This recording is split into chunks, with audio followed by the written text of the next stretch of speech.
Hey everybody, welcome back. Today I'm gonna do something a little bit more fun, but I'm sure I'll get some interesting comments. So feel free to subscribe down below, and more importantly, just leave me a message because I love hearing from you guys. Today on Diary of a New Artist, I think we're at episode 7. I want to just have some fun and talk about things in the art world that annoy me, that piss me off.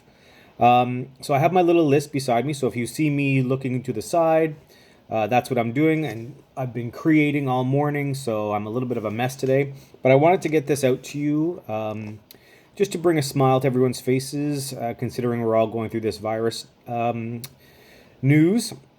So let's get started. No, number one for me is when I send an email to an artist asking for information or telling them that I want to buy one of their pieces and they do not respond. That is, it drives me crazy, especially on Instagram or Facebook, where you know they're seeing your post because everyone else is commenting and liking it. Don't post if don't post something that's for sale and then don't follow up on a sale. Like, that just makes no sense to me. So that's number one. And these are in no specific order. Number two, I get this a lot at art shows, and it's not necessarily for us as artists to do. It's more for people that are going to art shows. And that is, don't use the word nice when you're looking at art. Nice is like saying, "Oh, bless your heart, you're an artist," or "Oh, you don't have a real job, so you're an artist." When you look at someone's creations and you're like, "Oh, that's nice," you're really saying that's ugly. Rather just say, "That's very interesting. It's not my cup of tea, but I can see the effort that you've put into it." That's a little better way of saying things like that. And I hear it all the time at shows. People will come to my booth and they will say, "Oh, that's very interesting." Okay. Third, artists who ask for your advice and then spend the next half hour arguing with you. That drives me crazy. Why go out of your way to reach out to me and ask me for my opinions on a certain subject to help you out, and then when I give you that opinion, you spend all this time arguing with me back and forth saying that you don't agree with me? Well, then, if you knew better, why did you reach out to me? So if you want my opinion, ask for it, but then accept it. You don't have to do it, but you just say, "Okay, well, thank you for your opinion. Have a nice day." Don't go back and forth with 20 emails saying how I'm wrong. So that also annoys me. Oh, this one. This one gets to me. When artists overcharge for mounting prints. So in other words, when you go to someone's booth and they will have a print made of a big painting, and they'll make a print so it's smaller, maybe 6x6 or 8x8, they will mount that piece or that paper onto a wood panel or a canvas and then just put a coat of varnish on it and charge $150. No, I'm sorry. That's ridiculous. You've already had the money from the print or the original that you sold. It only cost you maybe $15 to mount this piece of paper onto this wood, and you're charging me $150 for it? I just think that's wrong. I hope that people don't do that as often as I see them do it, but there's always one or two people at art shows that I go to that do that.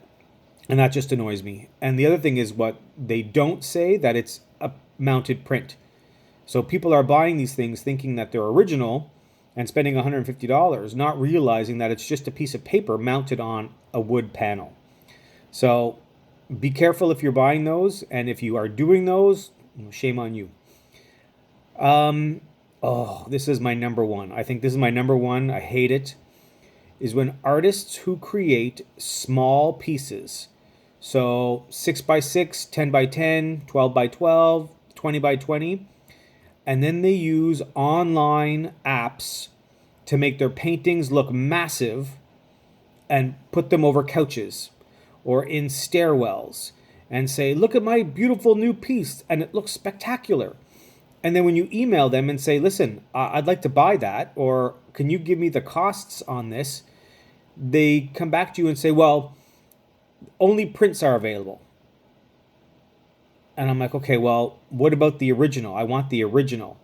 Oh, well, no, the original it's only 6x6 or 8x8. You're just like, well, then stop using apps and misrepresenting your pieces online. Because other people and buyers are going to be like, that's phenomenal. I love that. I'm willing to drop $1,000. Meanwhile, you're really looking at something that is only 6 inches by 6 inches, manipulated in Photoshop and put in a room over a couch or a fireplace. It drives me crazy. And so many times I've reached out to artists to say, I will buy that. I'm interested in that piece. I want it. How much is it? And they'll say, oh, well, it's only really 6x6. So when I get annoyed and say, okay, well, then you shouldn't do that, they get angry at me. They come at me.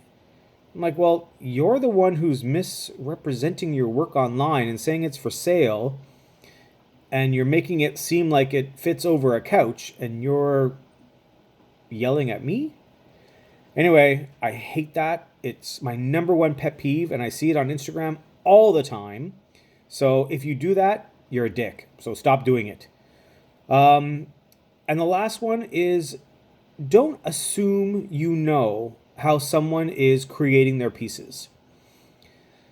And by that, I mean, when you're going to shows, don't, in an open public setting, say, oh, this is this alcohol ink style, and all you do is put ink down and blow it with a straw. That's how she's doing this. Well, you have no idea what this person is doing to get that piece of work. So keep that crap to yourself. And if you want to know, ask. It's the easiest way.